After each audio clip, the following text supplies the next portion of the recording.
सभी को प्रणाम।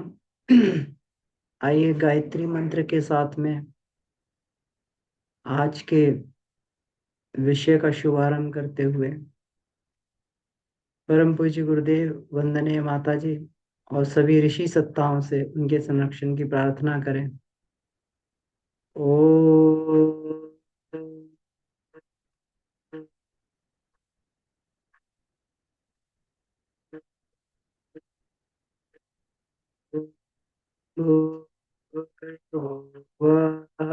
स्वः तत्सवितुर्वरेण्यं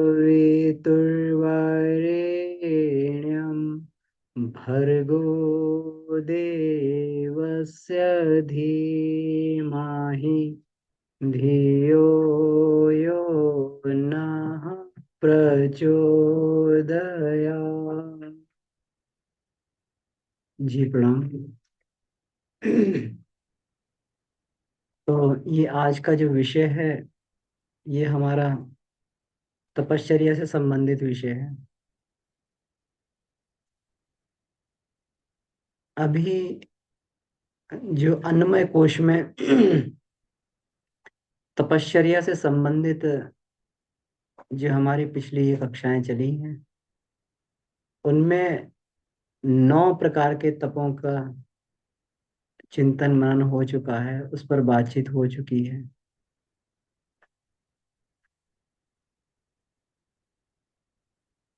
उसमें आस्वाद, उपवास, कर्षण, गव्यकल्प, प्रदातव्य, ब्रह्मचर्य, साधना, तो इस तरीके से जो है पूरे इसमें 9 तपों की इसमें चर्चा हो चुकी है।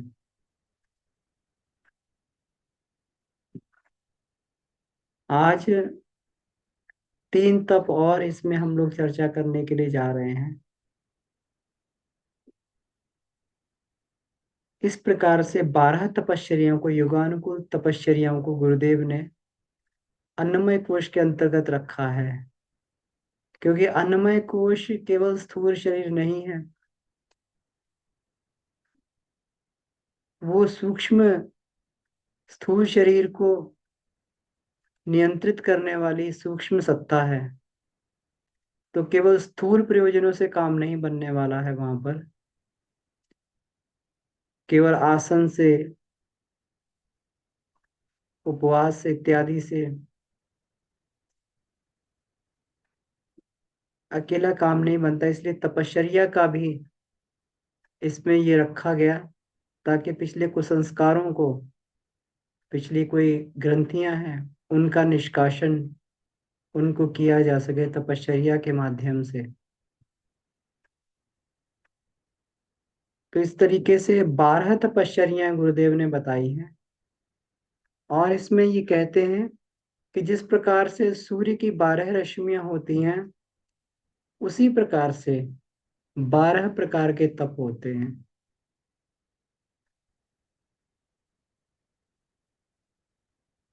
तो इन तपों को अपनी सुविधा अनुसार व्यक्ति कर सकता है। 12 महीने हैं, तो एक एक महीने एक तपश्चर्या को भी किया जा सकता है। ये इसमें ये बताया गया है, गुरुदेव ने बताया है।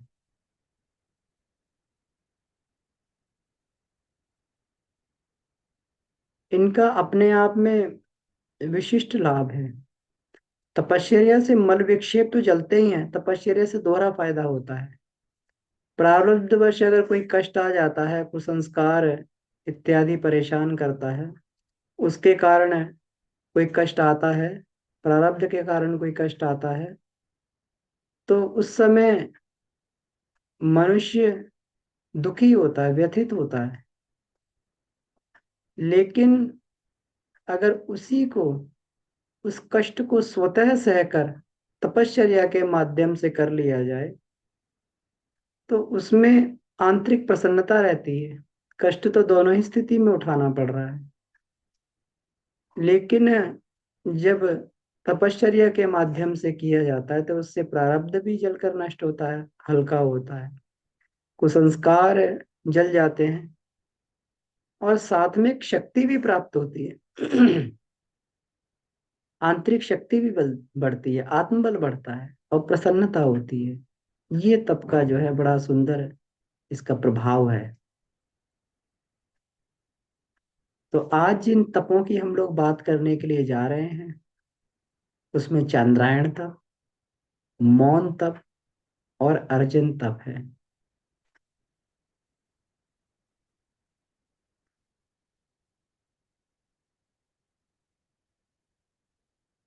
चंद्रायण तप का हमारी संस्कृति में बड़ा महत्व बताया गया है। इसको कृच्छ सांतपन भी बोला है। अंदर अगर विकार जमा हो गए हैं, चाहे वो शरीर में हो चाहे मन के स्तर पर हो, उनका शोधन करने के लिए चांद्रायण तप किया जाता है। ये बड़ा ही वैज्ञानिक है और इसके कोई भी निरापद भी है, कोई इसका साइड इफेक्ट भी नहीं होता है।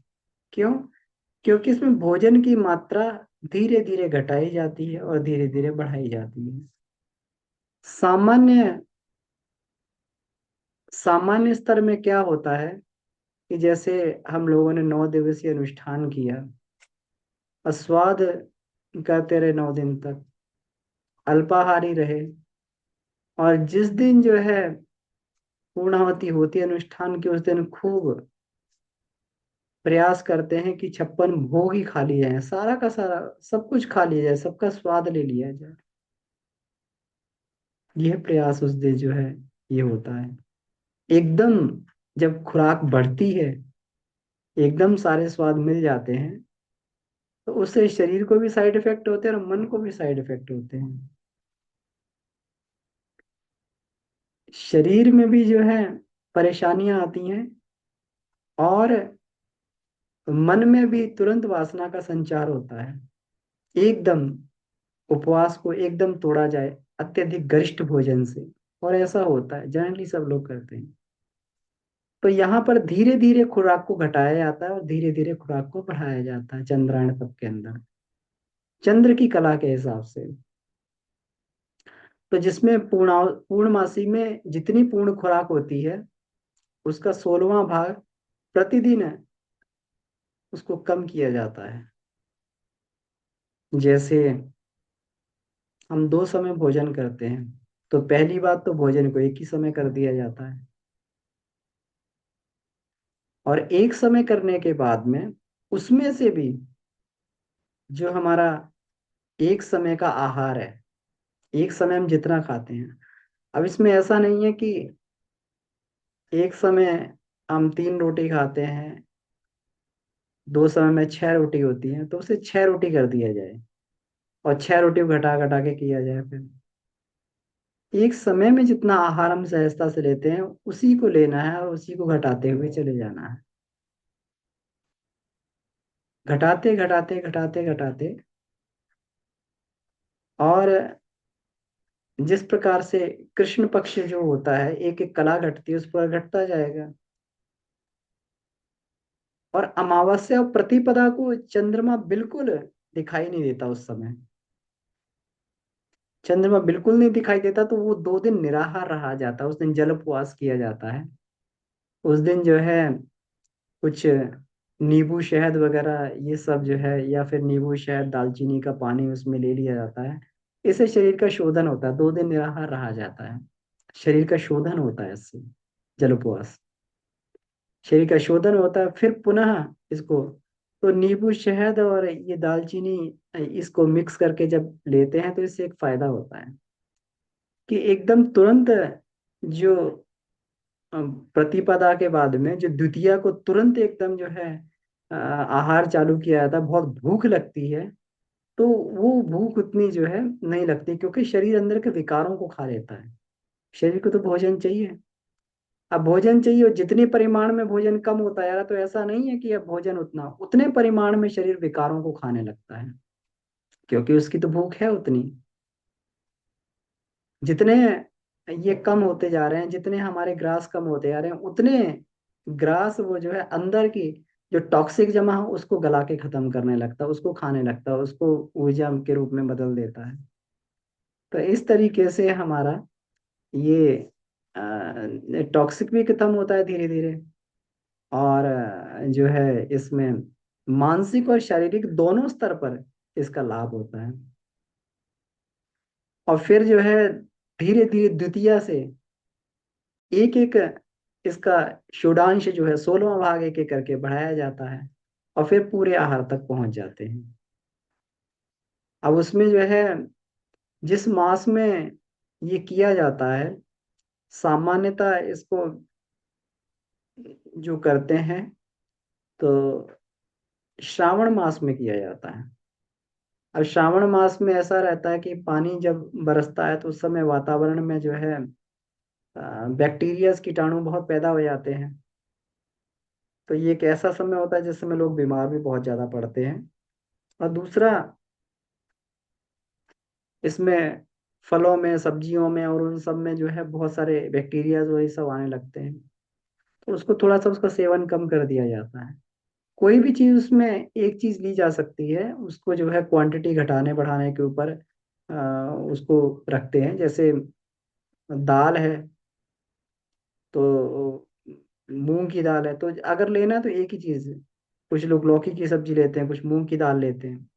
जैसे मूंग की दाल लिया तो मूंग की दाल को जो है और रोटी, तो उसमें एक थोड़ा सा इसमें ये कर देते हैं कि थोड़ा इसको सहज बनाने के लिए कि सब्जी की वो फिक्स क्वांटिटी कर देते हैं, उतनी चल रही है, और रोटी की क्वांटिटी को घटाते जाते हैं।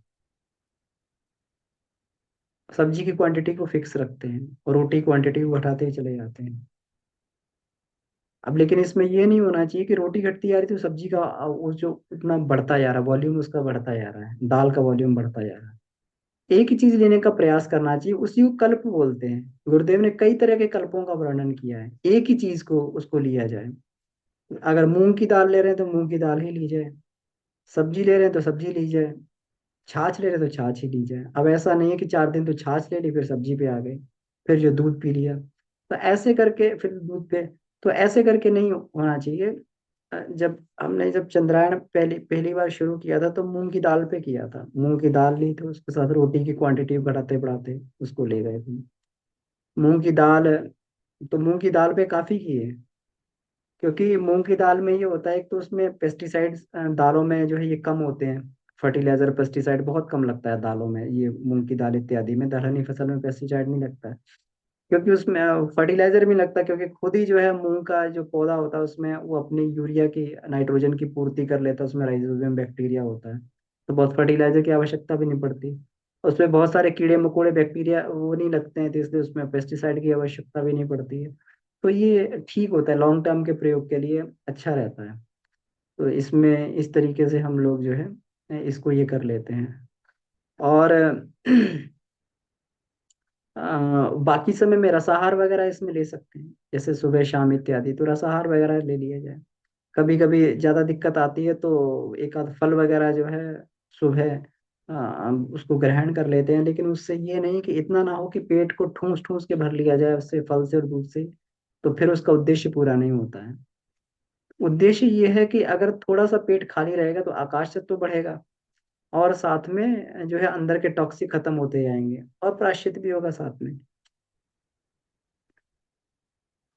स्वाध्याय मनन चिंतन जो है पूरा करते रहना चाहिए। गुरुदेव ने इसमें एक चंद्रायण कल्प साधना करके एक पुस्तक लिखी हुई है।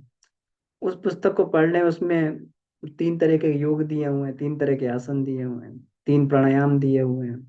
तो ऐसा करके उनमें से एक एक कोई अपने लिए उसमें चुन लेना चाहिए कि उसमें से एक कौन सा हमारे लिए महत्वपूर्ण है, तो एक एक को चुन लेना चाहिए उसमें से, और ये करते रहना चाहिए इसको। तो इस समय जो है अपनी अम, आध्यात्मिक साधना को बढ़ा देना चाहिए, सात्विक दिनचर्या रखनी चाहिए। क्योंकि आध्यात्मिक साधना को अगर नहीं बढ़ाएंगे तो फिर जो है केवल ये एक शरीर की क्रिया मात्र बन के रह जाएगा।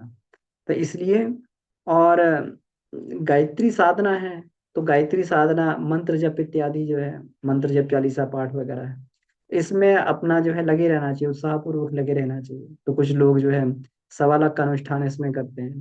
तो अपनी सुविधा के अनुसार जितना जो जिसके पास में समय, अब कोई मान लो ड्यूटी वाला है, उसके पास इतना 3 साढ़े 3 घंटे जब करने का समय नहीं है, तो जितना आपसे होता उतना कर लीजिए, 1 घंटा 1.5 घंटा 2 घंटा। गुरुदेव ने उसमें जो है ये भी लिखा कि 2.5 घंटा कम से कम जो है हमें साधना में लगाना चाहिए। अब 2.5 घंटे को बदल उसमें भाग किया जा सकता है, उसमें अपना आसन प्राणायाम योग और जप सब कुछ मिला के 2.5 घंटा वो कर सकते हैं। और उसमें जो है एक तो ये है, और दूसरा उसमें ये भी बोला है कि दूसरे पार्ट में कि उसमें 1.25 लाख का अनुष्ठान भी कर सकते हैं। तो जिसके पास जैसी सुविधा हो उसको अपना जो है ये कर लेना चाहिए। तो ऐसे करके जो है ये हमारा चंद्रायण व्रत पूरा होता है। ये अद्भुत होता है, अद्भुत शक्ति मिलती है इससे। एक बार हमने चंद्रायण किया था तो उससे जो है एक अद्भुत, एक बार ये किया था, इसमें जौ की रोटी और छाछ पे इसको चंद्रायण किया था। तो उसमें अद्भुत दिमाग में फिर समझ में आया कि गुरुदेव ने वेदों का भाष्य किया, उसका विज्ञान क्या था। तो जब ये किया तो वेद की ऋचाएं जो है मस्तिष्क में घूमती रहती थी, कोई भी चीज पढ़ते तो वो मस्तिष्क में घूमती रहती थी, उसके उसमें गहराई आने लगती थी, और घूमती रहती है अपने आप, उसको स्मरण नहीं करना पड़ता था। जैसे कहते हैं ना कि कोई चीज को बार बार रिमाइंड करना पड़ता है, उसको बार बार चिंतन मनन करना पड़ता है, वो चिंतन मनन करना नहीं पड़ता था, वो स्वतः होने लगा था अपने आप। अंदर ऋचाएं घूमती रहती थी, उसकी गहराई होती रहती थी, अपने अपने अर्थों को स्पष्ट करने लगी थी ऋचाएं। कुछ देर तक ऐसी स्थिति बनी रही थी। तो ऐसे करके जो है ये दिनचर्या सात्विक ये बनी रहती है, अद्भुत इसका ये प्रभाव रहता है। तो ये तो जितना हमारी सामर्थ्य हो उस हिसाब से जो है हम लोग को ये करते रहना चाहिए। और मनन चिंतन इत्यादि आध्यात्मिक साधनाएं हम लोग को ये करते रहना चाहिए इसमें। तो ये बहुत ही लाभदायक होता है। अर्ध चंद्रायण जो होता है वो 15 दिन का होता है। तो अगर किसी ने चंद्रायण नहीं किया तो अर्ध चंद्रायण कर लें। उसमें जो है 8वां भाग जो है एक एक करके कम करते रहते हैं, 8वां 8वां भाग कम करना होता है। तो आरंभ में गुरुदेव ने कहा कि अर्ध चंद्रायण ही करना चाहिए। और जब एक बार अनुभव आ जाए इसका, एक बार अनुभव आ जाए, तो फिर उसको जो है पूर्ण चंद्रायन की तरफ हमें बढ़ना चाहिए। तो इस तरीके से इसको जो है ये हम लोग ये कर सकते हैं। तो ये चंद्रायण तप हुआ। चंद्रायण तप में जो है इसके साथ निष्कासन भी जोड़ दिया जाता है कि कोई जो अपनी एक बुराई उसको जो है स्मरण कर लिया जाए, या कोई भूल है उसको स्मरण कर लिया जाए, अपने गुरु के सामने उसको छोड़ दिया जाए। पर्ची लिख के गुरु के सामने रख दिया जाए, या उसको लिख के और गुरु सामने रख के उसको फाड़ दिया जाए, उसको जला दिया जाए कि आज से ये खत्म हो गया। तो ऐसे करके जो है ये कुछ ना कुछ हमें ये प्रयोग हम लोग करते हैं, तो इससे हमारे अंदर ये आती है। और फिर उसको कभी ना ग्रहण करने की उसको ये लेना चाहिए कि अब इसके बाद इसको बुराई को दोबारा, या फिर ये जो हमसे हुआ इसको दोबारा हम लोग नहीं करेंगे। तो ऐसे करके ये हमारा चंद्रायण ये हो जाता है। अब इसके बाद मौन तप आता है। मौन का बड़ा महत्व है। अभी कुछ दिन से ग्रुप में भी गुरुदेव ने मौन के बारे में, 12 तपों में मौन के बारे में बहुत लिखा है। इसके मौन के अलग से 2 3 चैप्टर अलग से दिए हुए हैं मौन के बारे में, गुरुदेव ने इसमें लिखे हुए हैं। तो हम लोग प्रयास करेंगे उस पर भी एक कक्षा कम से कम मौन पे, अकेले मौन पे ही रखी जाए। वैसे तो 2 से 3 चैप्टर गुरुदेव ने उसमें मौन पे दिए हुए हैं। तो उसमें ऐसा करेंगे कि उसमें 2 3 चैप्टर क्लब करके एक मौन ही मौन पे केवल कक्षा रखेंगे, और मौन पे ही उसमें चर्चा करेंगे। मौन का बड़ा महत्व है। मौन का महत्व अधिक है, तो इसलिए गुरुदेव ने मौन के बारे में बहुत अधिक इसमें ये लिखा हुआ, वो चर्चा की हुई है इसमें। क्योंकि अध्यात्म पर जब व्यक्ति चलता है तो उसको अपनी आत्मा की गाइडेंस लेके ही बढ़ना पड़ता है। बाहर से गाइडेंस मिलती है, बाहर से नहीं मिलती है। बाहर से कोई व्यक्ति क्या बताएगा। गुरु जो होता है वो अंदर की बात को जानता है और उस तरीके से मार्गदर्शन करता है। लेकिन अगर कोई स्थूल गुरु नहीं है, अगर गुरु सूक्ष्म शरीर में है, कारण शरीर में, तो भी अंदर ही बताएंगे। बाहर तो कोई वैखरी वाणी से कुछ बताने वाला है नहीं। वो तो सिर्फ जो है पश्यंतियों परावाणियों से ही बात होती है। तो जब तक ये नहीं किया जाता है, मौन का अभ्यास नहीं किया जाता है बिना उसके, तब तक ये चीजें जागृत नहीं होती हैं और व्यक्ति को गाइडेंस नहीं मिलता है, मार्गदर्शन नहीं मिलता है।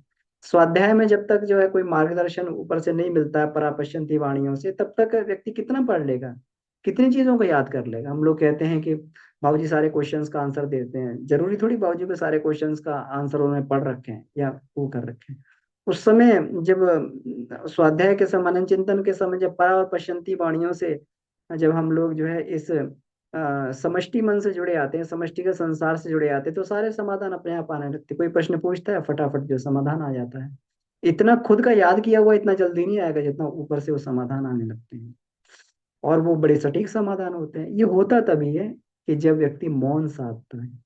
मौन का मतलब शांत रहता है, मनन चिंतन करता है। शांत मनस्थिति से ही जो है मनन चिंतन निधिध्यासन ये सब किया जाता है, शांत मनस्थिति से किया जाता है। लोगों को हमने देखा, वो लोग मौन रख लेते हैं, मौन रखने के बाद में भी जो है लोग लिख लिख कर जो है उसमें बात करने लगते हैं। लिख लिख के बात करते हैं, या फिर मन में जो है, नहीं लिख के बात करेंगे तो मन में कुछ ना कुछ वो प्रवृत्तियां और वो सब चलती रहेंगी। तो ये नहीं होना चाहिए। मौन का असली मतलब है कि बाहर से तो स्थूल मौन तो थोड़ा बहुत ये करता ही है, स्थूल मौन तो थोड़ा बहुत असर करता ही है, थोड़ा फायदा देता है, लेकिन उससे मौन तपश्चर्या के रूप में विकसित नहीं होता। जो मौन के बारे में इतनी महिमा गाई गई है, वो फायदे नहीं मिलते। वो फायदे तब होंगे जब अंतर की वृत्तियों पर भी अंकुश लग जाए, व्यक्ति शांत स्थिति में चला जाए और उस जो है ब्रह्म में चारण करने लगे, जिसको ब्रह्मचर्य बोलते हैं। वहां पर जो है उस फेज में जाकर उधर करने लगे। गुरुदेव मौन रखते थे। जब मौन रखते थे गुरुदेव तभी लिखा करते थे। जब वो रखते थे तो वो जो है समष्टि का चेतना से जुड़े आते हैं। हम लोग अभी वांग में पढ़ रहे हैं जो भाष्य गुरुदेव ने किया, तो वो समष्टि का चेतना से जुड़े आते थे। बाहर से बिल्कुल उनके कनेक्शन खत्म हो जाते थे। बाहर तो लिखता था कि गुरुदेव लिख रहे हैं, लेकिन वो रहते नहीं थे। वो पूरा अंतःकरण के माध्यम से सारे के सारे ज्ञान को ग्रहण किया करते थे। मौन का प्रभाव, मौन का अभ्यास करना चाहिए। तो इसमें मतलब जैसे है, मौन से एक तो शक्तियों का क्षरण रुक जाता है। शक्तियों का क्षरण कैसे रुकता है? क्योंकि सबसे अधिक हमारी जो शक्ति होती है वो हमारी बोलने में चली जाती है। बोलने में कहते हैं कि अगर कोई व्यक्ति 4 घंटे कोई हाथ पैर से या कुछ वैसे कुछ काम करेगा और 1 घंटे बोलता रहे, तो वो 1 घंटे बोलने में अधिक शक्ति खर्च होगी, क्योंकि उसमें मस्तिष्क भी खर्च हो रहा है और जो है हमारी ऊर्जा भी उसमें खर्च हो रही है। बोलने से बहुत शक्ति खर्च होती है। तो इसलिए जो है पहले तो स्थूल मौन रखा जाए, तो बोलना कम किया जाए। तो उसको जो है, ये बहुत सारे लोग बहुत बोलते रहते हैं, जब उनका होता है तभी बोलते रहते हैं, बहुत ज्यादा वाचाल होते हैं। तो उससे क्या होता है कि उससे उनकी शक्तियों का क्षरण हो जाता है और जल्दी थक जाते हैं। तो इसलिए मौन रखना बहुत आवश्यक है। दूसरा, इससे मानसिक बल बढ़ता है, आत्मबल बढ़ता है। कोई व्यक्ति जो है, आप ये देखें कि मतलब जो हम लोग देखते हैं कि महर्षि अरविंद थे, महर्षि रमण थे, ये ज्यादातर बात नहीं करते थे किसी से, लेकिन इनके अंदर इतना आत्मबल था। और ये जो है कभी भी कोई इनके उसमें आता था तो उसको उसके समाधान अपने आप मिल जाते थे। मौन रहते रहते विचार संप्रेषण से समाधान मिल जाते थे। तो विचार संप्रेषण होगा तभी जब अंदर प्राण बल बढ़ेगा, संकल्प बल बढ़ेगा, और दूसरे की बात को हम सुन पाएंगे, अपनी बात कह पाएंगे। तो ये तभी होगा, ये मौन के द्वारा ही इससे ये होता है। आत्मबल बहुत बढ़ता है, दैवी तत्वों की वृद्धि होने लगती है। दैवी तत्व की वृद्धि किस तरीके से होगी? कि जब हम लोग चिंतन मनन करते हैं, जब अपना इसमें ये बढ़ाते हैं, स्वाध्याय मनन चिंतन निधिध्यासन बढ़ाते हैं मौन रहकर, तो फिर उसमें जो है फिर दैवी तत्वों की वृद्धि होती है। हमें जो है स्वाध्याय में से निकलने लगते हैं, तथ्य निकलने लगते हैं, और तथ्य निकलने से फिर उन पर व्यक्ति चलने के लिए, जैसे कहते हैं ना कि मतलब कई बार हम लोग चर्चा करते हैं कि कुछ ना कुछ समय आत्म विश्लेषण के लिए जरूर होना चाहिए। जब व्यक्ति आत्म विश्लेषण करेगा तो उसको अपनी बुराइयां नजर आएंगी, बुराइयां नजर आएंगी, उसको दूर करने का प्रयास भी करेगा, और दूर करने का प्रयास करेगा। और जो वो चिंतन अच्छाइयों के माध्यम से जो चिंतन ये कर रहा है, तो उससे उसका जो है एक तरीके से उसके हार्मोनल ग्लैंड्स पर भी उसका प्रभाव पड़ेगा। जो पॉजिटिव जो सकारात्मक उसका चिंतन चल रहा है, और पॉजिटिव ग्लैंड्स पे भी प्रभाव प्रभाव पड़ेगा। और वो जो है वो पॉजिटिव सीक्रेशंस देंगे, अच्छे सीक्रेशंस उसमें हॉर्मोन्स के होने लगेंगे, और सीक्रेशंस होंगे तो उसको अच्छा लगेगा। इसी को दैवी तत्व की वृद्धि बोलते हैं, दिव्यता बढ़ने लगेगी। इससे एकाग्रता बढ़ती है। मौन से जो है अगर व्यक्ति कुछ ना कुछ बोलता रहेगा या कुछ अंदर उसके जो है तमाम ये वृत्तियां चलती रहेंगी, तो फिर एकाग्रता नहीं बन पाती। अभी मन यहाँ था, ये फटाक से कहीं कहीं और बदल गया। तो उससे एकाग्रता उसकी बढ़ती है, मौन से एकाग्रता बढ़ती है। शांत, जो व्यक्ति शांत होने लगता है, मनस्थिति उसकी शांत होने लगती है। उसमें जो उसको शांति उसको प्राप्त होती है, क्योंकि कहीं ना कुछ अगर अंदर चल रहा है तो शांति नहीं मिलेगी। भले चुप, बाहर से चुप है, लेकिन अंदर तो कुछ ना कुछ चिंतन मनन चल रहा है, अंदर तो कुछ ना कुछ उधेड़ बुन चली रही है, तो शांति प्राप्त नहीं होगी। तो उससे शांति प्राप्त होती है। तो इसलिए दोनों प्रकार के, बहिर्मुखी और अंतर्मुखी दोनों प्रकार के मौन को ये धारण करना चाहिए। अब मौन करें कब? अब ऐसा हमें तो रोज जो है, अब हमारा तो ऑफिस भी है, जाना भी है, उसमें ये करना भी है, तो मौन किस समय करें हम लोग? तो इसके लिए बढ़िया उत्तम समय ये बताया गया है कि मौन जो है प्रतिदिन कम से कम जो है इसको कम से कम 2 घंटे का मौन हमें प्रतिदिन इसमें रखना चाहिए। 2 घंटे का मौन जो है प्रतिदिन हम इससे प्रारंभ कर सकते हैं। तो इससे क्या होगा कि अभ्यास आने लगेगा। अब सुबह सुबह जब हम लोग उठते हैं तो सुबह सुबह उठ के एकदम बात ना करने लगे। सुबह उठ के जो है अपनी आत्मबोध की साधना के बाद में फिर जो अपना उषा पान के साथ में स्वाध्याय, मनन, चिंतन, मंत्र लेखन इत्यादि करते रहें और उपासना तक मौन बने रहें। उपासना करने के बाद में, अर्घदान करने के बाद में तब जो है फिर अपना बोलना चालू करें। तो ऐसे करके अपना 1.5-2 घंटे का मौन तो वैसे ही सद आएगा कि सुबह से उठ के और अपना उपासना करने तक तो वैसे ही व्यक्ति को 2 घंटा करीब समय लग जाता है। अब 2 घंटा समय लग गया तो 2 घंटे का मौन सदने लगेगा कम से कम। तो प्रतिदिन कोई समय इसमें निश्चित कर सकते हैं, या फिर कभी कोई दिन निश्चित कर लिया जाए कि भाई इस दिन छुट्टी रहती है, इस दिन हमारा ज्यादा संपर्क नहीं होता है किसी से, तो एक दिन का मौन उसमें रखा जा सकता है। कोई ना कोई समय अपने हिसाब से उसको निर्धारित उसमें किया जा सकता है। गांधी जी कई कई दिनों तक मौन किया करते थे। गांधी जी उसमें कई कई दिनों तक मौन करते थे। इसमें एक बहुत अच्छी बात आई है कि एक लड़की थी, वो वो जो है जब ये खेलती थी, जंगल में खेलती थी उसके से पशु पक्षियों के साथ में, तो थोड़ी थोड़ी दूर में जाके देवालय में चली जाती थी। वहां जो प्रार्थना करती थी, वो प्रार्थना करके वहां बैठी रहती थी। तो उससे पूछा गया कि तुम प्रार्थना करके बैठी क्यों रहती है? कि मैं ये सुनने का प्रयास करती हूँ कि कहीं ईश्वर मुझसे कुछ कहना तो नहीं चाहता, ईश्वर मुझसे कुछ कहना तो नहीं चाहता। और वास्तव में बात सही भी है। मौन होने से ही ईश्वर जो है, ईश्वर की वाणी उसमें प्रकट होती है, दिव्य वाणी उसमें प्रकट होती है। गांधी जी कई दिनों तक मौन किया करते थे। गांधी जी कई कई दिनों तक लगातार मौन करते थे और ये कहते थे कि अगर कोई आवश्यकता नहीं है तो ना ही बोला जाए तो बढ़िया है। और उन्होंने अपने इसमें सत्य के प्रयोग वाली पुस्तक में भी लिखा हुआ है कि मेरी शुरू से ही बहुत कम बोलने की झिझक थी, मुझे झिझक लगती थी, बहुत ज्यादा मैं बोल नहीं पाता था, लेकिन ये मेरे लिए वरदान साबित हुई। इससे क्या हुआ कि कम से कम जो है मैं उन झंझटों से बच जाता था कि लोग जो बोल के जिन झंझटों में फंस जाते हैं, तो उन झंझटों से कम मैं बचा रहता था, उसमें कहीं कोई जो है मुझे परेशानी का सामना नहीं करना पड़ता था उन झंझटों से। और फिर बाद में तो उनकी फिर ये साधना के तपश्चर्या के रूप में कई कई दिनों तक मौन रह जाना, तो इससे उनके अंदर आत्मबल की इतनी अभिवृद्धि हो गई थी कि अंग्रेज लोग जो है उनसे बात करते समय उनसे बड़ी सावधानी से बात करते थे। और उनके सामने जो है जो चीज कह दें उसको सामने वाले को मानना पड़ता था। ये क्या है? ये प्राण बल है। जब अपना प्राण इतना अधिक हो जाएगा, सामने वाले के प्राण से अधिक बढ़ जाएगा, तो फिर सामने वाले को हमारी बात को मानना पड़ेगा। इसीलिए जो महापुरुष लोग होते हैं उनकी वाणी में इतना ओज होता है, उनकी वाणी इतनी तेज कि वो जो बात कहते हैं उसको मानने की इच्छा होती है, मानना पड़ता है, वो कैसी भी बात कहते हैं उसको मानना पड़ता है। ये वही आत्मबल की अभिवृद्धि होती है। और आत्मबल अभिवृद्धि के लिए ये मौन जो है बहुत इसमें जो है सशक्त ये बताया गया। अब इसके बाद में जो 12वां तप की बात कही गई है, उसको बोला गया अर्जन तप बोला गया। अर्जन मतलब कुछ ना कुछ सीखते रहना चाहिए। जैसे हम लोग विद्या अध्ययन करते हैं, ये भी तपश्चर्या है। विद्या अध्ययन करते हैं या कुछ सीखते हैं, शिल्प कला सीखते हैं, या कोई जो है हम लोग मल्ल विद्या सीखते हैं, किसी भी तरीके का लोग जो है आत्मरक्षा के वो तरीके सीखने के लिए जाते हैं। इसमें कई जो है ये अपना इसमें बॉक्सिंग, फाइटिंग, जूडो, कराटे, लाठी चलाना, भाला चलाना, ये मल्ल विद्या, ये सारी ये सब लोग सीखते हैं समय निकाल के। फुटबॉल खेलते हैं, हॉकी खेलते हैं और क्रिकेट खेलते हैं। तो ऐसे करके जो है कुछ कुछ कुछ जो है उसको सीखने का प्रयास करते हैं। और इसमें कुछ ना कुछ अध्ययन करते हैं, कुछ नई भाषाएं सीखते हैं।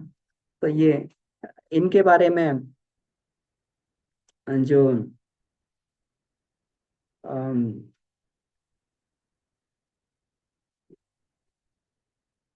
इसमें ये जो है विनोबा भावे के बारे में, आचार्य विनोबा भावे के बारे में ये कहा जाता था कि वो केवल 1 घंटा, 1 घंटा जो है केवल वो विदेशी भाषाओं का अध्ययन करते थे। उन्हें 23 भाषाएं आती थी, 23 विदेशी भाषाएं उन्हें आती थी। तो इस तरीके से कुछ ना कुछ नया सीखते रहना चाहिए। हम लोग स्वाध्याय करते हैं तो स्वाध्याय के माध्यम से भी कुछ ना कुछ हम लोग नया सीखते हैं। तो इस तरीके से सीखने का नहीं होना चाहिए, क्योंकि सीखने का वो भी एक तपश्चर्या है। कैसे तपश्चर्या है? क्योंकि जब विद्यार्थी काल में हम लोग ये देखते हैं, तो विद्यार्थी काल में कष्ट उठाना पड़ता है। कष्ट उठा के ही जो है अपने मन को मारना पड़ता है, सुविधाओं को छोड़कर, सुविधाएं छोड़कर, और कठिनाई भरा जीवन उसमें यापन करना पड़ता है। पूरा उसी तरीके से अपना कार्यक्रम बनाना पड़ता है। ये तब का ही लक्षण होता है। तो बचपन में हमारे साथ में ये होता है कि बचपन में तो हम लोग खूब पढ़ाई कर लेते हैं सब, फिर बाद में जो अध्ययन और ये सब को छोड़ देते हैं, बाद में अध्ययन छोड़ देते हैं। तो इस तरीके से जो है अपने अध्ययन को हमेशा अपने आप को उपयोगी बनाने के लिए नई नई चीजों को सीखते रहना चाहिए, नई टेक्नोलॉजी को, नई भाषा को, नई विद्या को, कुछ ना कुछ व्यक्ति को जीवन में हमेशा सीखते रहना चाहिए। इससे इससे एक तो जो है मस्तिष्क की क्रियाशीलता बनी रहती है, और दूसरा जो है हम लोक सेवा के लिए उपयोगी बने रहते हैं। अगर हम कहते हैं हम लोक सेवा के लिए जाना चाहते हैं, तो लोक सेवा के लिए जाएंगे, जाएंगे तभी जब अर्जन तब करेंगे, जब कुछ सीखेंगे। हम जाना चाहते हैं तो कम से कम जाना चाहते हैं लोक सेवा करने के लिए, तो कुछ ना कुछ ऐसा थोड़ा बहुत संगीत सीख लेना चाहिए। गुरुदेव सिखाया करते थे, जब किसी को परिव्राजक ये होता था उसमें एक मासिक सत्र में ये सब सिखाया जाता था, ट्रेनिंग दी जाती थी। कर्मकांड सिखाया जाता था उसमें, प्रवचन करना सिखाया जाता था, डपली सिखाई जाती थी उसमें, ताकि कम से कम लोक सेवा के लिए जा रहे हैं तो कुछ संदेश तो दे पाए।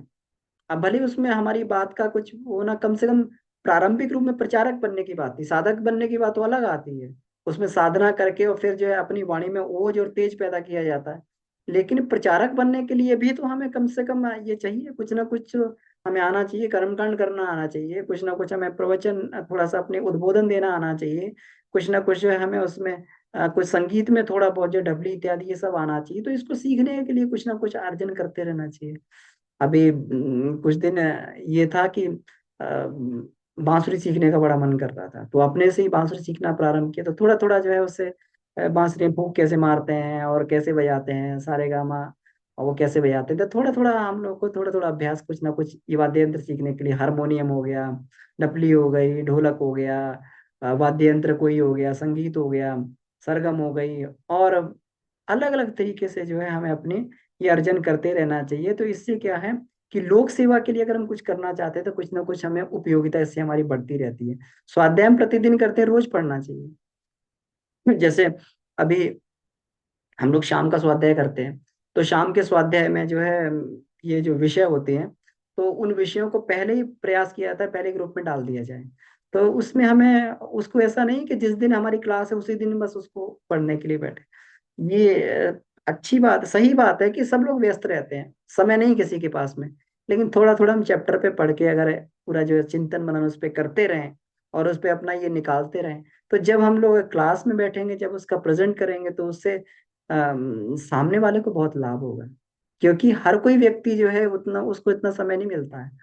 तो जैसे टीचर होता है, टीचर जब कोई चीज पढ़ाता है तो हम खुद से अगर कोई चीज पढ़ते हैं तो हमें बड़ी मेहनत करनी पड़ती है, उसमें बड़ा दिमाग लगाना पड़ता है, और तब जाके वो चीज समझ में आती है। टीचर का कई जो है सालों का अनुभव हो जाता है, उसने वो मनन चिंतन करके वो चीज उतनी गहराई उसमें निकाल लेता है कि वो 1 घंटे किसी चीज को समझा दे तो जीवन भर याद रहती है।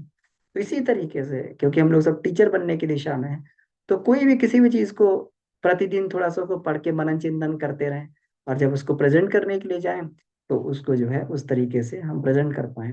नहीं हो तो कम से कम सुबह तो रोज उस विषय को हमें पढ़ लेना चाहिए। तो ऐसे करके जो है इसका जो अभ्यास किया जाता है। जब हम लोगों को भी क्लास मिलती थी कभी करने की, या फिर अभी ये क्लास होती, तो रोज उसको पढ़ते हैं। पूरा वीक भर जो है, पूरा महीना भर, जैसे पंचकोशी क्लास मिलती है, तो पंचकोशी क्लास जो है महीने में 1 या 2 बार कभी क्लास मिलती है, सुबह की 5 बजे की। तो उसमें क्या होता है, उसमें पूरा जो है वो महीना भर जो है, 15 दिन, महीना भर, 2 महीना उसको टॉपिक का पढ़ा, पढ़ते हैं, मनन चिंतन करते हैं, उसका अभ्यास करते हैं। अभ्यास उसको अपने अभ्यास में लाते हैं, उसके परिणाम आते हैं, तब उसकी क्लास में चर्चा की जाती है। इसीलिए ये क्लास प्रभावकारी होती है। किसी चीज को बुक से पढ़ लिया, जट सुना दिया। तो इसके लिए तो लोगों को जो है बहुत सारी खुद ही अवेलेबल है मोबाइल में, खुद पढ़ लेंगे, खुद वो बहुत सारे वीडियोस भी अवेलेबल हैं, सब कुछ है। तो फिर तो हम लोग को केवल प्रचारक मात्र नहीं, साधक मात्र, साधक भी बनना है साथ। इसलिए तभी होगा जो रोज कुछ ना कुछ अर्जन तप करेंगे, कुछ ना कुछ अनुभव इकट्ठे करेंगे, कुछ ना कुछ पे चर्चा चिंतन मनन करेंगे। तो इस तरीके से अर्जन तप भी हमें जो है कुछ ना कुछ करते रहना चाहिए, ताकि हम समाज के लिए उपयोगी बन सके। जब हम लोग पंजाब में गए थे, तो हमारी माता जी हैं, वो स्कूल में पढ़ाती थी। स्कूल में पढ़ाती थी, उन्हें पंजाबी नहीं आती थी, लेकिन उन्होंने वहां जाकर जो है वो पंजाबी सीख ली और बच्चों को पंजाबी में पढ़ाने लगी। तो सीखने का कभी भी जो है हमें ये समाप्त नहीं होना चाहिए, सीखने का कभी भी कोई हमारे अंदर ये समाप्त नहीं होना चाहिए, सीखने के लिए अलग बनी रहनी चाहिए। और हमें ऐसे सीखते रहना चाहिए, कुछ ना कुछ जीवन में अपनाते रहना चाहिए। इसी को अर्जन तप बोलते हैं। विद्या धन कभी भी जो है रुकना नहीं चाहिए, सीखने की प्रोसेस कभी भी रुकनी नहीं चाहिए, जीवन के अंतिम क्षणों तक कुछ ना कुछ सीखने की ये बनी रहनी चाहिए, ताकि आत्मा में वो गुण बना रहे। जब भी आत्मा नया जन्म ले तो उसमें सीखने की वो ना मरे, सीखता रहे व्यक्ति। तो हमारे यहाँ ऐसा नहीं है कि हमारे यहाँ शरीर छोड़ने के बाद में जन्म खत्म हो जाता है। वो तो अभ्यास और आदतें हैं, बिल्कुल तुरंत जो है आत्मा उसको लेके। तभी तो हम लोग कहते हैं अरे इसको तो गॉड गिफ्टेड है। गॉड गिफ्टेड कुछ नहीं होता है जीवन में, वो तो सब अर्जित किया हुआ होता है। अब वो अलग बात है कि उसने पिछले जन्म में इतना अभ्यास किया, इतना अभ्यास किया कि आगे जन्म में उसको पैदा होती हुई वो सारी चीजें जो है वो सब दिखने लगी, सब मिलने लगी। उसकी प्रवीणता थी पहले से। बहुत सारे बच्चे जो है 3 3 4 4 5 5 साल के हो जाते हैं, उनको रामायण कंठस्थ होती है, उनको गीता के श्लोक आते होते हैं। किस लिए आते हैं? पूर्व जन्म का भी अभ्यास किया होगा, अभ्यास से। यहाँ केवल कर्म का सिद्धांत है, किसी को फोकट में कुछ नहीं मिलता। कल भी चर्चा चल रही थी। किस्मत उसी को कहते हैं कि जो हमने वो कर दिया, जो हमने पहले कर दिया, जो किया हुआ है वो पिछले जन्म में किया है, उसका सदुपयोग किया तो आगे चल के मिल जाता है। लोग कहते हैं अरे किसकी किस्मत बहुत अच्छी है, इसको ये बहुत मिल गया। ऐसा नहीं है, ये सिर्फ कर्म का सिद्धांत चलता है। किसी को भगवान ज्यादा किसी को कम कुछ नहीं देता है। सब अपना अर्जन करने के माध्यम से जो जिसको मिल जाता है। अब ये है कि अब अगले जन्म में मिला तो उसको जो उसी हिसाब से उसको जो है जैसे पीछे अर्जित किया था वैसे। क्योंकि आत्मा की यात्रा तो चल रही है, आत्मा तो केवल कपड़े की तरीके से शरीर को बदलती है। अब कपड़ा बदल जाएंगे तो हम खुद थोड़ी बदल जाएंगे, शरीर तो वही है जो कई सालों से हम लोग कपड़ा रोज रोज बदलते रहते हैं। इसी प्रकार से आत्मा अपने वस्त्र बदल रही है, लेकिन उसकी आदतें अभ्यास तो वही है जो हमने पिछले अर्जित किया। तो इसलिए कुछ ना जीवन के लास्ट मोमेंट तक, लास्ट क्षणों तक हमें कुछ ना कुछ सीखते रहना चाहिए। गुरुदेव लास्ट मोमेंट तक जो साधनाएं करते रहे, अंत समय में आके उन्होंने सूक्ष्मीकरण, कठिन से कठिन उन्होंने साधनाएं की।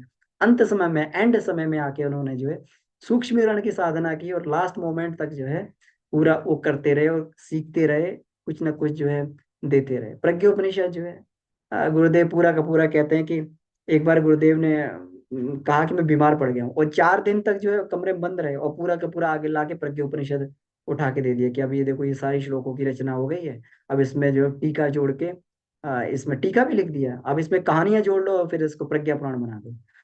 तो सभी को काम दे दिया, सभी को टास्क दे दिया, लोगों ने कहानियां जोड़ी, प्रज्ञा पुराण बन गए एक गुरुदेव। तो जीवन के अंत समय तक गुरुदेव कुछ ना कुछ हमें ऐसे गुरु के साथ जुड़े हैं, तो हमें हमेशा जो है ये अपने इसको समझना भी चाहिए। तो ठीक है, तो आज का जो है यहीं पर हम लोग इसको समाप्त करते हैं। अब कुछ चर्चा के लिए कुछ अगर बात हो तो हम लोग इस पर चर्चा कर सकते हैं, कुछ प्रश्न उत्तर हो या कुछ अनुभव हो तो उस पर हम लोग चर्चा कर सकते हैं जी।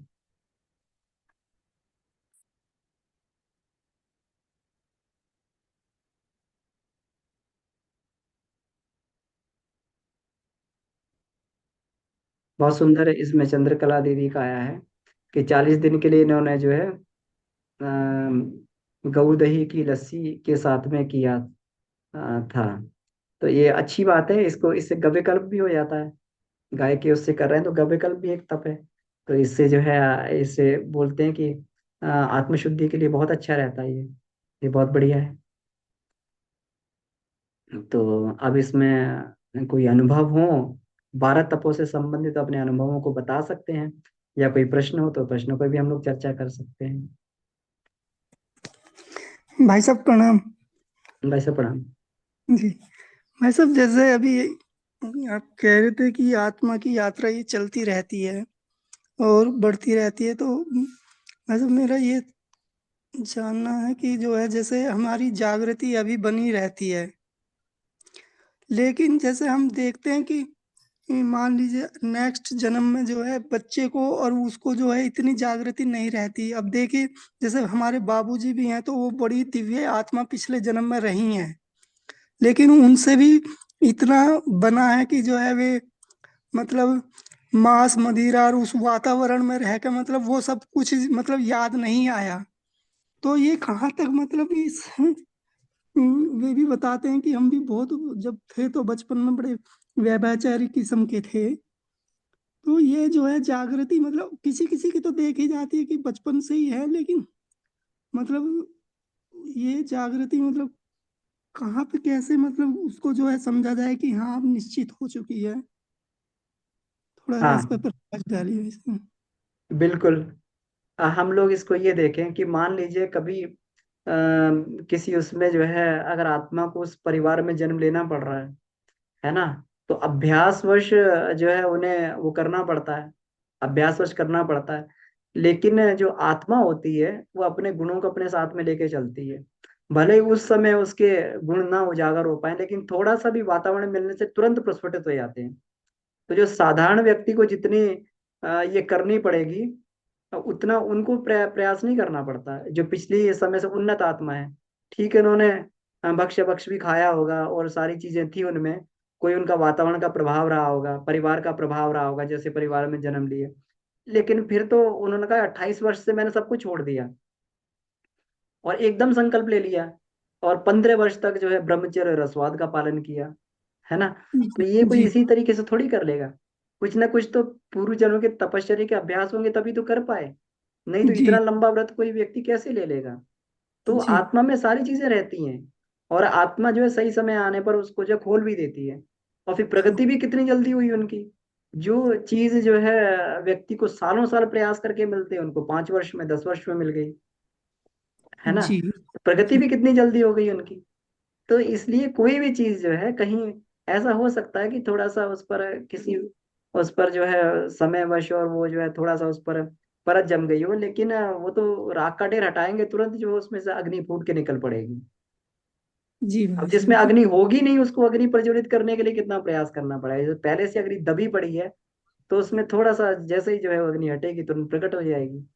तो भले ही बचपन में उसका वातावरण ऐसा कुछ मिला हो या कुछ हो, नहीं हो पाया, लेकिन ये आत्मा जरूर, वो समय अगर आता है वैसा, तो आत्मा जरूर कोई ना कोई ऐसी व्यवस्था बना देती है, या तो ऐसे गुरु से मिला देती है, या फिर जो है इस तरीके से। और फिर इन आत्माओं को भी जो है गुरु लोग जो है दिव्य शक्तियां ढूंढती रहती हैं, और अगर कोई वहां दिख जाए तो उसको जो है अपना पकड़ ले जाते हैं साथ में। पर जी भैया, भाई साहब। प्रणाम जी। भैया। जी भैया दी प्रणाम। प्रणाम।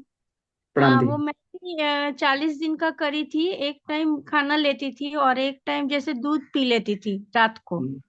अच्छा। तो 40, हाँ, और उसमें 33 माला का जप हर दिन करती थी।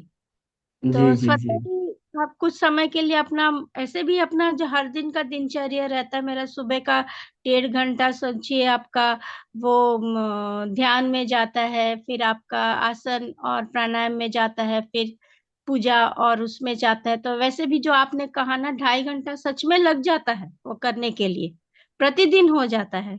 और दिन में भी अब वो जो मैं 40 दिन का करी थी, तो उसके बाद मेरे अंदर ना एक आत्मबल बहुत ज्यादा बढ़ गया था, मतलब उसकी वृद्धि हुई। और फिर जो भी मैं काम करती थी मेरा कंसंट्रेशन बढ़ा।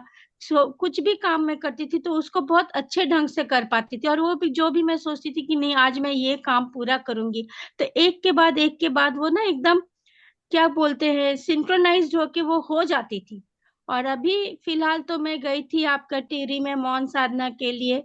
तो उसके बाद भी मेरे को बहुत अनुभूतियां हुई ना, जैसे कि और अभी वो उसको मैं प्रैक्टिस में भी रखती हूँ ना, ज्यादा बात भी नहीं करती हूँ, चुपचाप ही रहती हूँ, और अपना जो लिखने का काम करती हूँ ना, वो और भी अच्छा हो गया। सोच कर लिखना कुछ भी हो, फिर मेरे को लगता भी है ना कि जो मैं लिख रही हूँ वो मैं नहीं लिख रही हूँ, मतलब किसी के प्रेरणा से, जैसे गुरु जी का प्रेरणा मेरे को मिलती रहती है। तो अच्छे अच्छे शब्द मेरे पास कि हाँ इसको यहाँ यूज करे। तो ये सब चीज हो रही है। और जैसे अपने पड़ोसियों के साथ, जिनके साथ मैं रहती हूँ, अपने रिलेशंस जो है मेरे, उनके साथ मेरी सद्भावना भी, उसकी भी वृद्धि हो रही है। और यही मेरे को मतलब समझ में आ रही है कि मौन रहने से चिंतन करने की, फिर आत्मविश्लेषण करने की, एक उनकी अपनी की क्या क्या कमियां हैं, तो उसको करेक्ट करने की एक प्रवृत्ति अभी बढ़ रही है भैया। तो मुझे बहुत यही सुंदर। कह, हाँ, मैं हर मेरा सारा दिन सोचिए, मैं अपने में लिखती रहती हूँ। अपने लोग बोलते कि क्यों नहीं तुम कमरे से बाहर आके ऑफिस रूम में लिखती हो। हम बोले कि नहीं, ऑफिस रूम में लिखेंगे तो वहां 10-12 लोग आते जाते हैं, तो फिर मेरी वो डिस्ट्रैक्शन होती है कंसंट्रेशन की। लेकिन अपने रूम में मैं लिखती हूँ तो मैं मौन रहती हूँ। तो मौन रह के लिखती हूँ तो वो लिखना, जो चिंतन मेरे में उत्पन्न होती है ना, उसमें लिखने की वो जो क्षमता होती है वो बढ़ बढ़ गई है। और अच्छी तरह से कंसंट्रेशन करने की भी क्षमता बढ़ गई है। तो ये मेरे को फायदा हुए हैं। और अभी सावन महीना में मैं चंद्रायन का करूंगी, लेकिन 8 दिन का करूंगी, वो मेरा पहला होगा इसीलिए।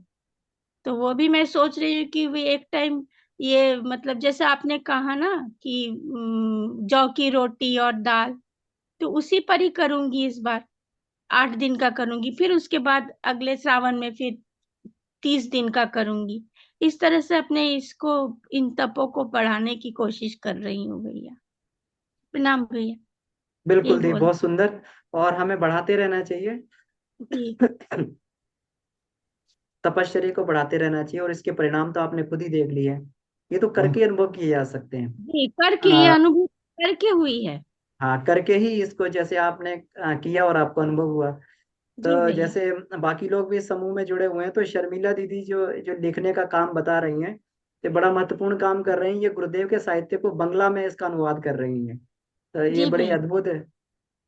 और मैंने बचपन से शास्त्रीय संगीत, बचपन में घर में मेरी सांस्कृतिक माहौल थी। हो सकता है मेरे पूर्व जन्म के जो भी तपश्चर्या थी उसके हिसाब से मैंने अपने पेरेंट्स को जो मैंने चुना। तो मेरे को ये एटमोसफियर घर में, जैसे पापा की लाइब्रेरी थी, तो उसमें बहुत किस्म के आध्यात्मिक, जैसे अरविंद जी को मैंने उसी से पढ़ना शुरू किया। आपका विवेकानंद जी को, रामकृष्ण के जो गॉस्पेल्स हैं, शारदा माँ के। तो ये एनवायरनमेंट मेरे को बचपन से मिली थी। और माँ पिताजी सब गाना प्रोग्राम भी करते थे रविंद्र संगीत का, तो बचपन में वही सीखी। फिर बाद में जाके शास्त्रीय संगीत सीखी, 4 साल का सीखी, भातखंडे का। तो वो मेरे पास था। और अभी जो मैं यहाँ पर मिशन से जुड़ी हूँ, तो मिशन के गाने मैं सीख रही हूँ। तो बहुत अच्छा लगता है भैया। हारमोनियम भी है, सब कुछ है। मैं तो तानपुरा में सीखी थी, शास्त्रीय संगीत तो तानपुरा से ही सिखाया जाता है। तो उस समय हमको डिस्करेज किया जाता था कि हारमोनियम में मत करो, तुम्हारा स्वर डिपेंडेंट हो जाएगा। तो इससे जो मैंने तानपुरा से सीखा ना, तो उससे जो फायदा हुआ कि अभी कोई भी सुर कैसे भी हो, एक बार सुनती हूँ तो वह अपने अंदर आ जाता है। और उसको उसी तरह से मैं गा भी सकती हूँ। तो इस तरह से मैं अभी वो कर रही हूँ, जितने भी अपने मिशन के गाने हैं ना, तो उसको मैं सीख रही हूँ। फिर उसका हम लोग बंगला में भी अनुवाद करके, हमारी जो भी बंगला का जो क्लासेस होते हैं, शिविर होते हैं, तो उसमें जो आते हैं उनको सिखाने की कोशिश करती हूँ भैया। तो अभी ये फेज चल रहा है हमारे जीवन का, बहुत ही अच्छा चल रहा है। धन्यवाद। बहुत ये सुंदर बोलना। दीदी, बहुत बढ़िया है। प्रणाम भैया। बहुत जी डॉक्टर सबको साहब प्रणाम। बहुत ही बहुत सुंदर टॉपिक चल रहा है और इतना सिंपलीफाई कर दिया आपने, बहुत धन्यवाद। तो ये इस पर बात करनी थी मुझे, जैसे कि हम लोग ये चांद्रायण करते हैं ना, इसमें आपने सही बताया, मूंग दाल जो है ना, साबुत मूंग दाल, ये बहुत अच्छी होती है। आयुर्वेद के अकॉर्डिंग अगर हम चलें तो ये तो मधुर रस है, और हर तरह की प्रकृति वाले, जैसे पित्त बढ़ा रहता है अगर खाना वाना नहीं ठीक से खाएंगे, तो उसके लिए भी बड़ी यूजफुल है ये। प्रोटीन कंटेंट भी ये अच्छा है इसमें। अब देखिए, छोटा बच्चा होता है, जब उसको वो अन्नप्राशन करते हैं, उसके बाद मूंग दाल का पानी, या बीमार लोगों को भी मूंग दाल का पानी पहले दिया जाता है जो ज्यादा बीमार होते हैं। तो ये बहुत यूजफुल होती है, साबुत मूंग दाल भिगा के, थोड़ा सा अंकुरित भी करना चाहे वो करके, फिर उसको सॉलिड मतलब, और प्लस मूंगफली भी भिगा सकते हैं जिनकी जो हजम कर सकते हैं, उसको बॉईल करके। और ये बड़ी चीजें अच्छी होती हैं। दूसरा, अपनी प्रकृति के अकॉर्डिंग, और किस माह में आप क्या कर रहे हैं, अगर ये चांद्रायण कर रहे हैं तो कौन से माह में, बहुत सारी चीजें उसमें बताई गई कि उस माह की दिनचर्या, जैसे ऋतु दिन के ऋतुचर्या के अकॉर्डिंग भी आप सेलेक्ट करेंगे ना जो भी भोजन, तो वो ज्यादा अच्छा रहता है। तो ये बहुत अच्छी होती हैं ये चीजें। और ये मेरे को पूछना था फिर उसमें, ये जो नमक है, सेंधा नमक ही खाते हैं हम लोग हमेशा, वही यूज करना चाहिए सबको, तो उसको कई बार ले सकते हैं क्या? आप रसाहार कह रहे थे ना, जैसे नींबू पानी में डाल के, मान लो किसी को सॉल्ट की कमी हो जाती है या फिर रूटीन में जरूरत है, तो एक तो वो है। हाँ, आजकल बहुत हो रही है ये दिक्कत हो जाती है। या मान लीजिए समर डेज हैं, पानी पसीना निकलना है अब दिनचर्या में भी, तो एक तो नमक ले सकते हैं शायद। और ये दूसरा पूछना था, ये जो चंद्रायण है वो कब से शुरू करें, पूर्णमासी के बाद या कौन से, कृष्ण पक्ष में, शुक्ल पक्ष में?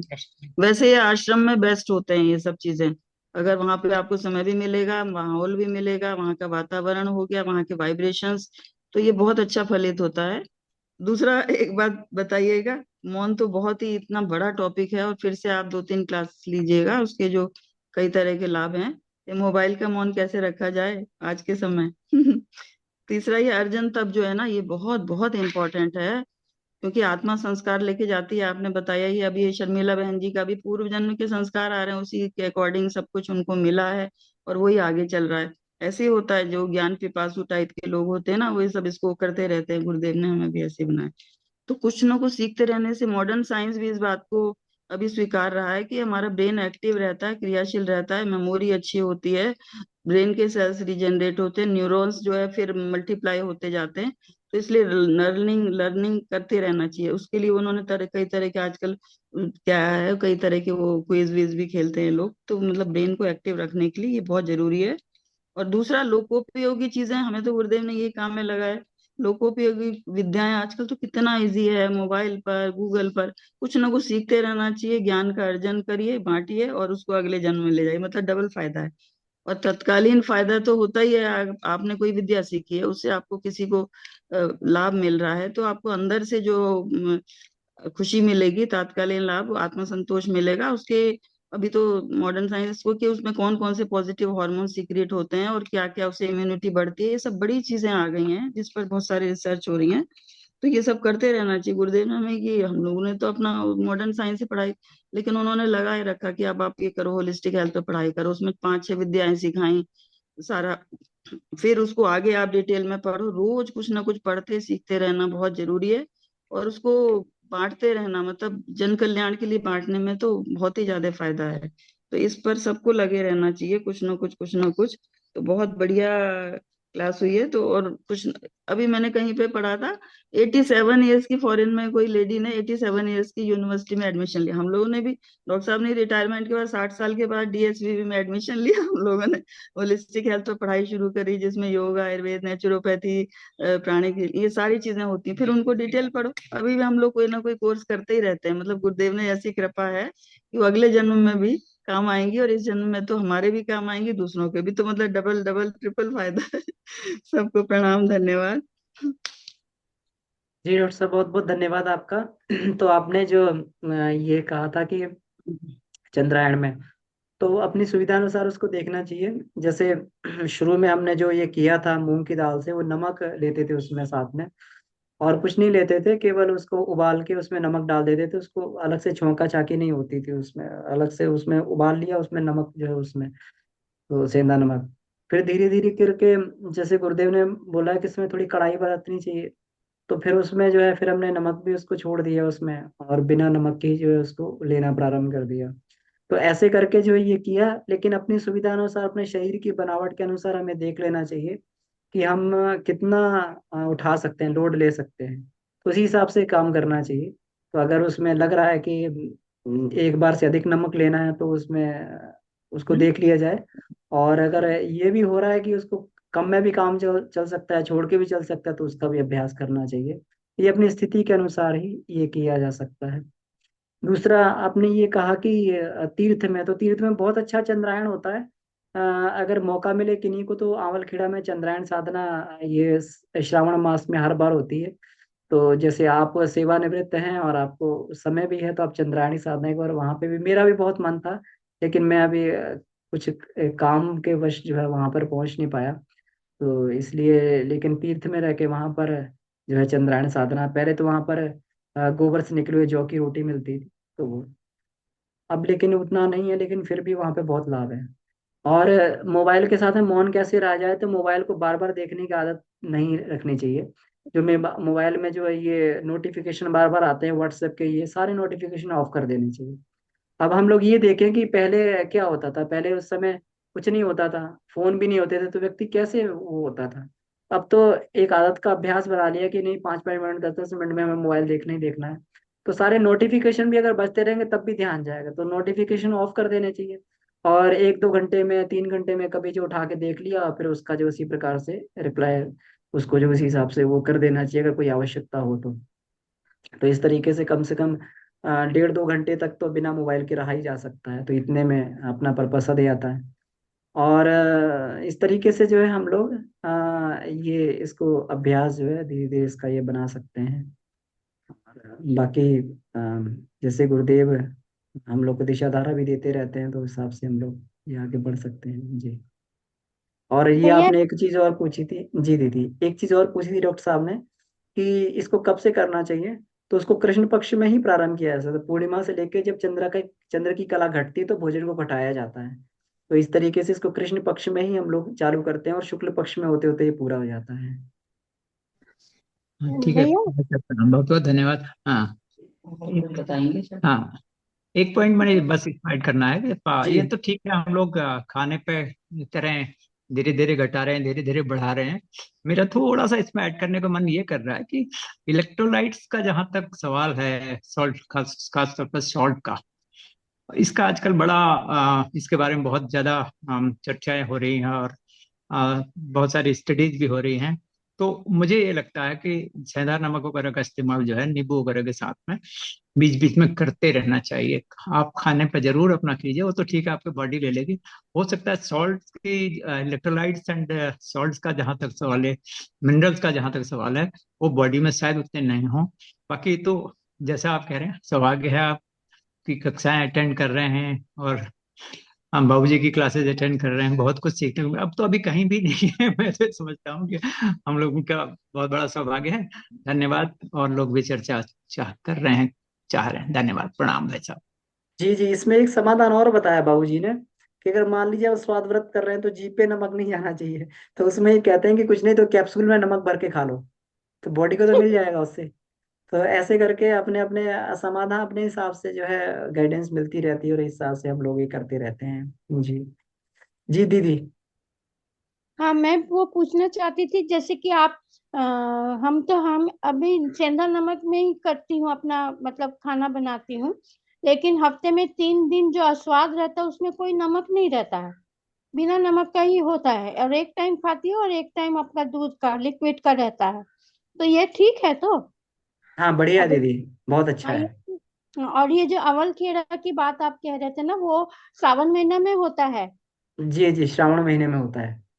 अच्छा, तो वहां जाने के लिए आपसे बाद में मैं बातचीत कर लूंगी कि कैसा बिल्कुल जाना। दीदी, हम लोग बात कर लेंगे आपस में। तो हम बाद में लोग जी। बात कर लेंगे फोन जी में जी इसको। जी जी ठीक है भैया, यही मेरे को आपसे क्लियर करनी थी। जी जी। धन्यवाद जी। ठीक है। तो ठीक है, तो अभी समय हो गया है। तो आइए इसी के साथ में आज की कक्षा को यहीं विराम देते हैं। परम पूज्य गुरुदेव, वंदनीय माता जी और इसी सत्ताओं से प्रार्थना करते हैं कि उनका जीवन हमेशा तपो में रहा, तपोनिष्ठ कहा जाता है उन्हें। उनकी तप में बहुत निष्ठा थी गुरुदेव की, इसीलिए हम लोग उनसे प्रेरणा लेके तप कर पा रहे हैं।